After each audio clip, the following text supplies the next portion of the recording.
Hello, welcome back to History of Wine and the Vine. I'm Emily Kate. So today we're going to be discussing ancient seals and closures of wine containers. So as we know, wine containers were very different in antiquity than they are today, and thus they were closed differently. So we know that it wasn't only the producer that first made the wine that was sealing it, but it was also the people who were consuming it. Because these containers were so large, they had to be opened up and sealed multiple times. So how do we know about how they were kind of sealed in the beginning and in the end? Well, we know about it through a couple of ways, one of which is stories that were written down, or kind of examples in plays where details were given. Like, for instance, Nestor requested that his housekeeper go and get an 11-year-old vintage wine for his guests as a nightcap. And then what follows is a very detailed explanation of how this housekeeper went into the cellar and opened the wine container, which is so helpful to us because it gives us a great idea of what was involved in sealing the wine. So it says that she broke a seal, it says that she kind of tore apart twine, all kinds of different, and then only got to the stopper. So clearly there were a lot of different steps.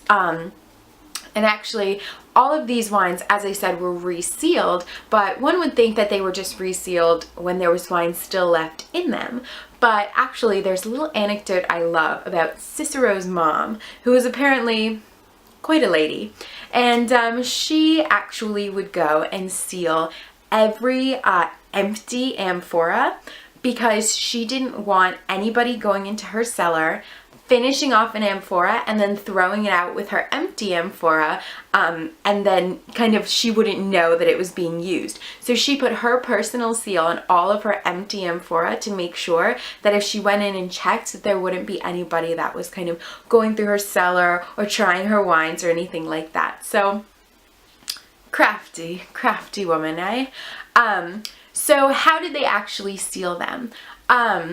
Well, we do know, like I said, from the Nestor story, actually an interesting fact is that these kind of seals had a name in ancient Greece that was very similar to the name of a woman's headdress. And so it's kind of believed, a lot of historians believe that there was kind of something to grab onto, that there were kind of things that poked out to grab onto to make it easier to open these things.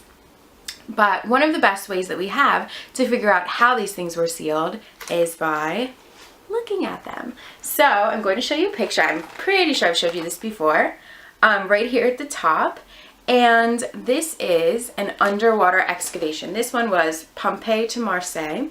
But there are lots of different shipwrecks out there which give us incredible information about how things were sealed and stored and traded and everything like that. So thank goodness that we have these things. There's actually a book called 4,000 Years Under the Sea, and there's a great chapter on the journey of Dionysus. And so from these different sources and from these kind of submarine archaeology and these underwater excavations, we can actually take a look at how things were sealed by opening them and seeing what was going on. So enough talking. How were they sealed? Well, the ancient Greeks knew about cork. So cork, it's not that cork is an incredibly new thing to understand about. They actually called Athens the cork of the sea or the cork of the ocean because it would always flood but it never sank. And this was how they thought about cork because they used it in fishing, for fishing purposes and everything having to do with the ocean. They used cork for a lot of their materials because it does float and it doesn't sink. So this kind of the way that it reacts to liquid, they knew it would be good to seal up the bottles, but it wasn't as snug a fit as it is today. So they would actually put pitch or resin around it to kind of make it a better fit in the rim. But that wasn't enough when things were being traded to actually close things up. So what they did was they would pile on plant matter, so like vine leaves. Obviously they had a lot of vine leaves hanging around, and they would pile on the plant matter and then they would kind of rope it down with twine. And this would just kind of seal everything in even more. And then they would kind of dab it with clay or pitch or resin and then seal it. And that was kind of the end all be all. That was like similar to a label or a seal today, like the impression on a cork or something, to let you know about the producer. And then, as I said, the head of the household, or in Cicero's mom's case, the woman of the household, would actually seal it once it was opened. They would repeatedly seal it. So that's ancient Greece. Then in Campania, which is in Italy, we actually have a very interesting material, we'll call it. It's called pozzolana, and it's actually from the Pozzuoli. It's volcanic. So it's a volcanic kind of cement material that would be kind of smeared on instead of resin or pitch. And actually this was incredibly useful, and 2 millennia later we actually still can kind of go into these, and it's still doing its job. It's still there, and even underwater it's not been eroded. So clearly they found a very nice material to work with.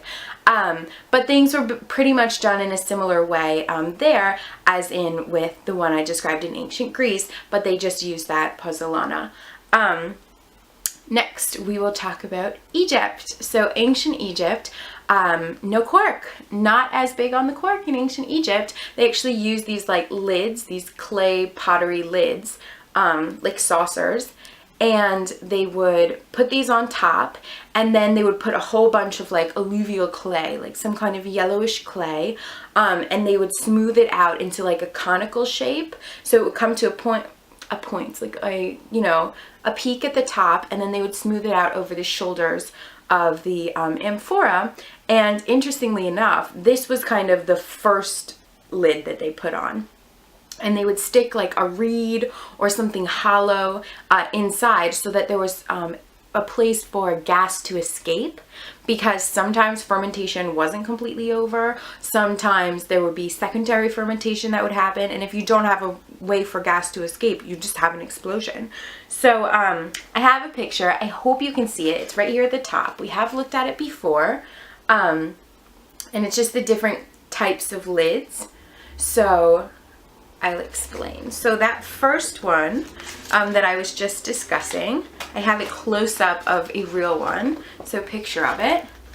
And this is it from 2 different angles. So as you can see, there's that space that was clearly made by, some kind of hollow rod, and would allow air to escape, and that would be in the conical shaped one. And then in the one with the flat top, there wouldn't be any actual way for air to escape or gas to escape, because they would be sure that it was done with fermentation. So we've talked about all of these closures. How were they opening wine? So we talked a little bit in the beginning about the Nestor's maid, and how she housekeeper, and how she actually opened it. And we actually have from Sedulius, we have a mention of some kind of Proto Corkscrew, which was essentially just these huge metal pincers that they would just try to pinch the cork from a cask or from wherever a cork was lodged.